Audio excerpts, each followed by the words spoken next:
It's a new month. Yay. Welcome to March. And there's a new theme, mindfulness.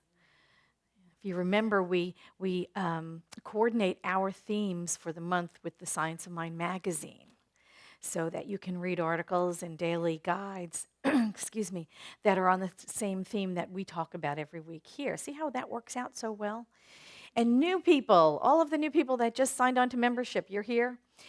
You're getting a free subscription to Science of Mind magazine. They give you, as signing on for membership, you get a free 6-month subscription. So it should be coming your way, in a couple of months. It's a magazine. It takes time. I don't know why. But this month is mindfulness, and today's talk is Mind the Mind. And so I wanted to start with an old story. Maybe you're familiar with it. It's an old tale about a man who was on a journey. And it was nearing dusk. And so he thought he would stop for the night. And he found this really big tree that had roots, that came out and circled around. And he thought, well, that looks like just a perfect place for me to bed down for the night. And he put his blankets there and his bedroll, and he snuggled into the roots of the tree, and it made like a little nest for him. And he was nice and safe and warm. And he slept there for the evening. But what he did not know was that it was a wishing tree. And it would grant your every wish. And so he had a wonderful night's sleep, and he woke up in the morning, and he stretched, and he yawned, and it was just a glorious morning. And he said, this is just perfect. But what I would love is I would love a glass of water to quench my thirst from the night's sleep. And lo and behold, right beside him appeared a huge pitcher and a glass, and perfectly cool, crystal clear water. And he drank the water, and he refilled the glass, and he drank again. He went, oh, that is just perfect. That's just what I wanted. But it's morning, and I would really love some good, nourishing food for breakfast. And of course, there appeared right in front of him a huge table laden with all breakfast goodies, eggs and scones and whatever, muffins, I don't know, all kinds of food for breakfast. And he was walking to the table. He thought to himself, it would be perfect.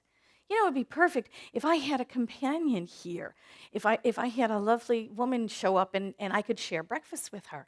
And so this lovely woman walks out of the forest, and she starts to join him for breakfast, and they talk to each other, and he's getting to know her, and they're sitting down to the table, and he starts thinking to himself, this is too good to be true, there's something up with this. Do I really deserve this? I wonder how this is going to go wrong. I bet there's probably a monster in the woods that's going to come out and gobble me up. And there was, and it did, the end.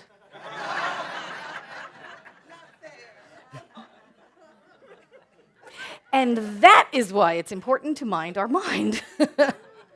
What are the thoughts we are thinking? What are the thoughts we are thinking?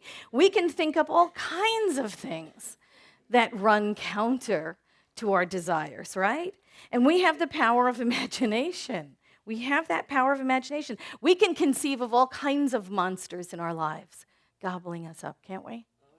Yeah, absolutely. Anybody who's in this practice can testify to that, So I find it interesting, though, when we start in a practice like this, we do sometimes become fearful of those random thoughts, right? Sometimes that thought comes through that's like, oh, this is too good to be true, or when is that other shoe going to drop, or something like that.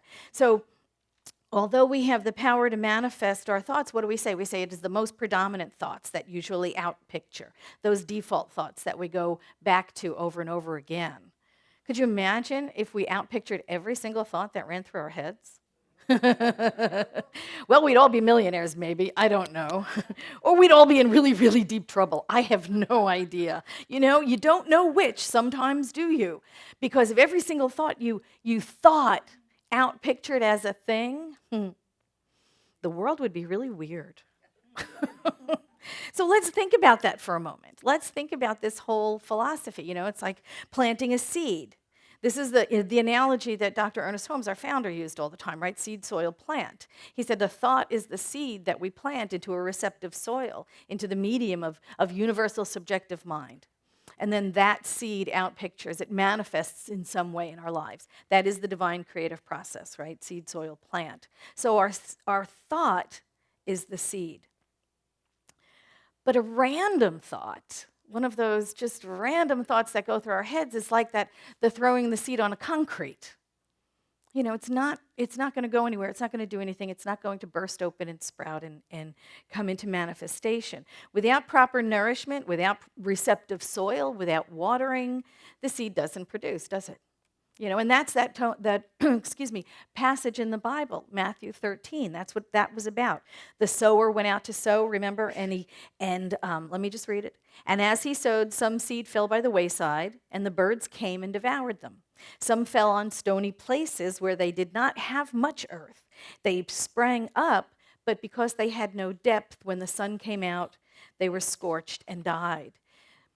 They had no root to hold them, and they withered away. Some fell among the thorns, and the thorns sprang up and choked them out. But others fell on good ground, yielded a crop, some 100-fold, some 60, some 30. So those seeds, those are our thoughts. That's what this is telling us. Those seeds, those thoughts that are tended to, that are placed in receptive soil, the fertile soil of our mind, fed with the energy of our thoughts, because our thoughts go back there again and again, provide the proper environment for those seeds to sprout.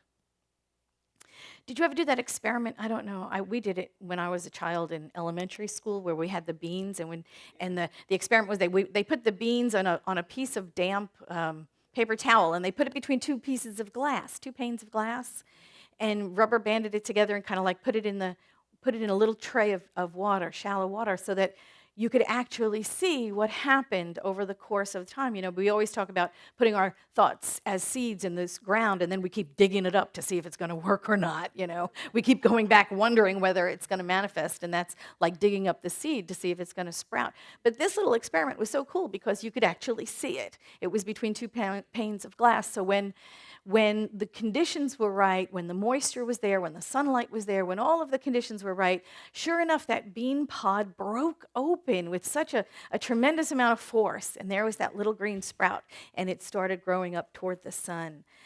It was a wonderful lesson, and it was also for our teaching.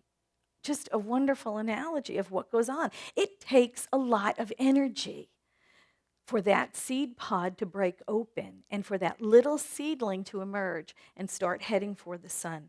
It takes a lot of mental energy to move the law to act upon our predominant thoughts. We must be clear.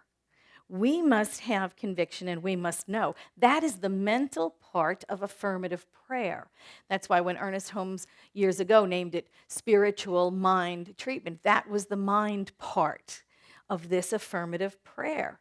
He knew that what we were doing, we were treating our own mind. We were changing the energy of our own mind. We were changing the conditions of our own mind, because this is the only place that we can change, is our own consciousness. We are powerful, powerful beings, right? We are made in the image and after the likeness of the Creator. There's nothing else for us to be made out of but that same energy, which is spirit. So we stand in that same power, and when we speak our word with power and conviction and with clarity, then our word moves the law to begin to form something, to create some sort of manifestation. But it takes practice, and that is our practice. That is our spiritual practice. And when our minds begin to wander, as they do, all the time, we bring them back, very much like the little puppy, you know. We don't have bad puppies and good puppies. We have trained puppies or untrained puppies. And when they wander off, we put them back on the paper, don't we? Just lovingly and kindly.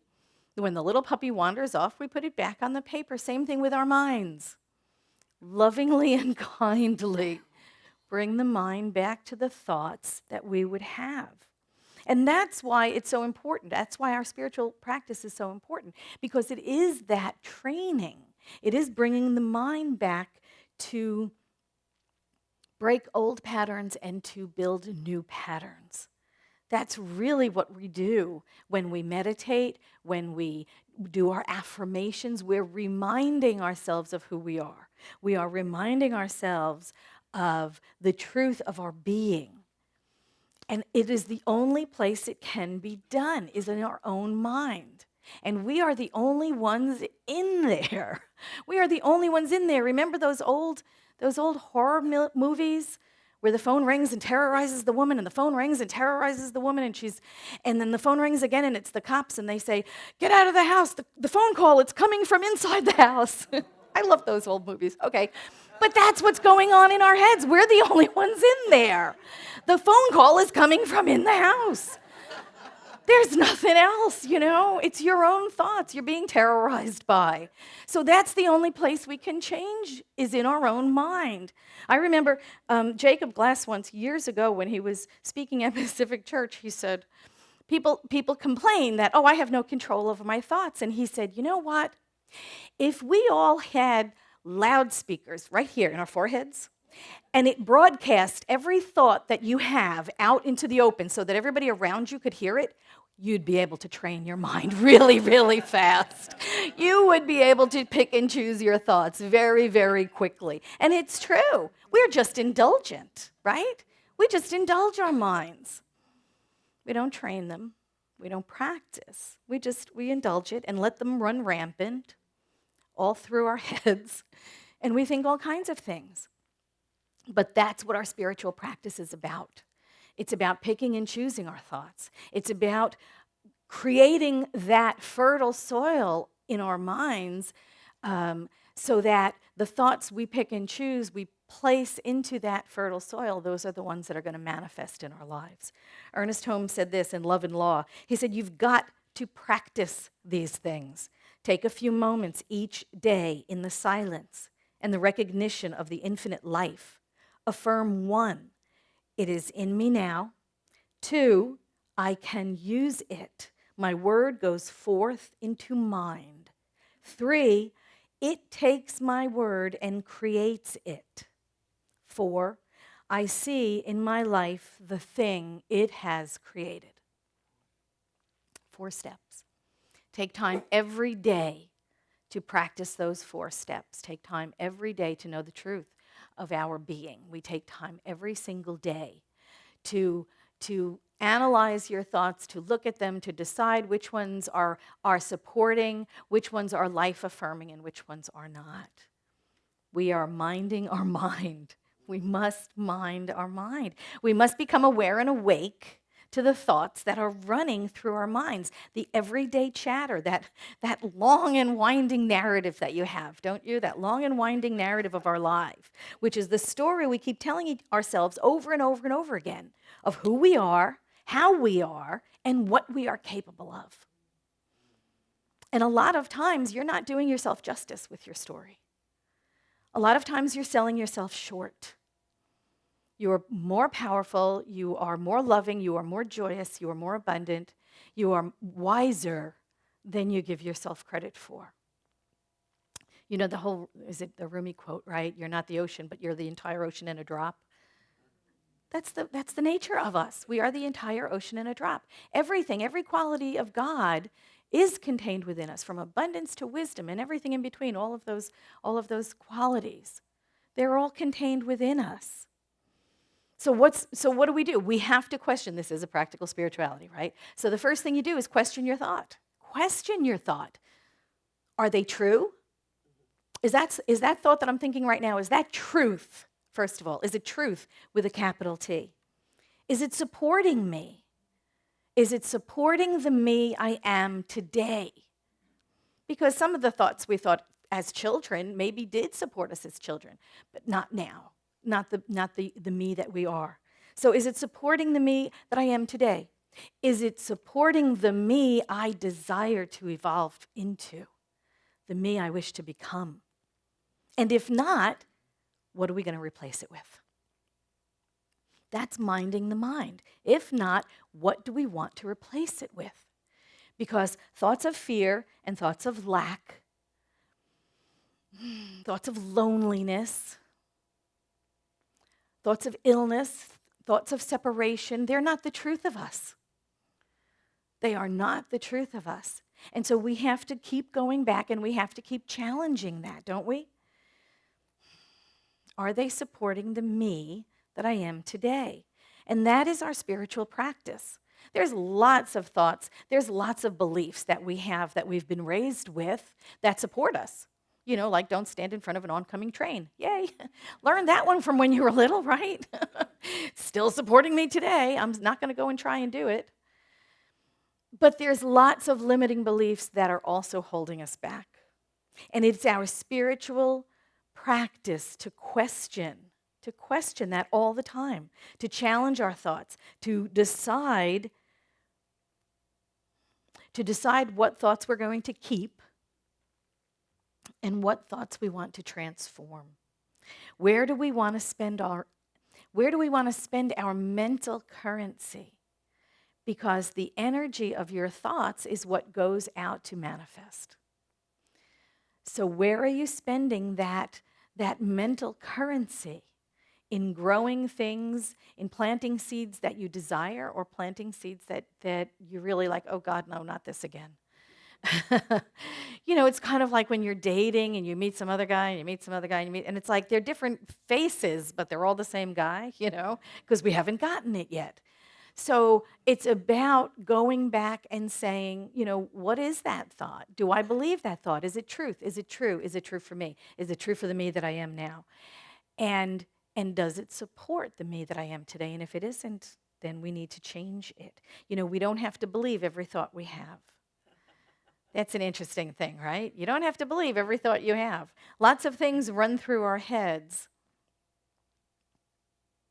and they may not serve us.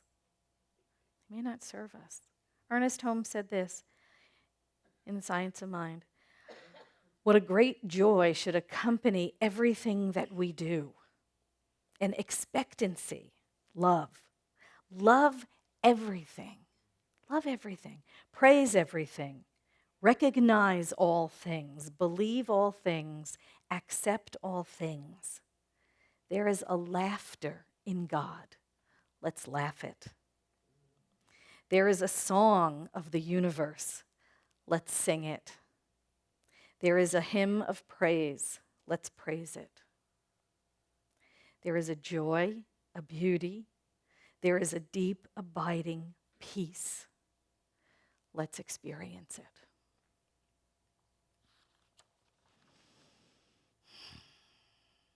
That's the truth of us.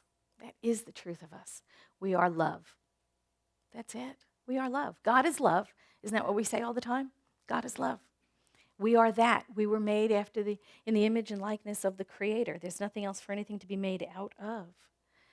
And those false beliefs, they're not spirits.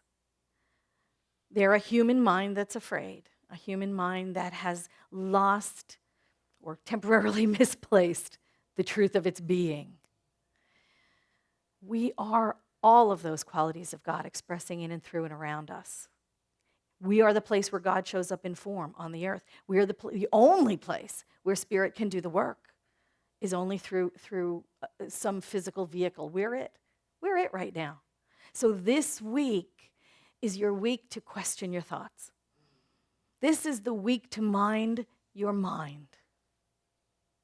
Challenge every thought that passes through your head. Challenge each and every one, like the Byron Katie work, right? Is this true? Is this true for me? What would I be if it wasn't for this thought? Or what would I be without this thought? Challenge your mind. Question your thoughts. And if it's not truth with a capital T, change it. If it's not serving you, replace it with an affirmation that does. And get back to me next week and tell me how it comes out. Thank you so much. I love you.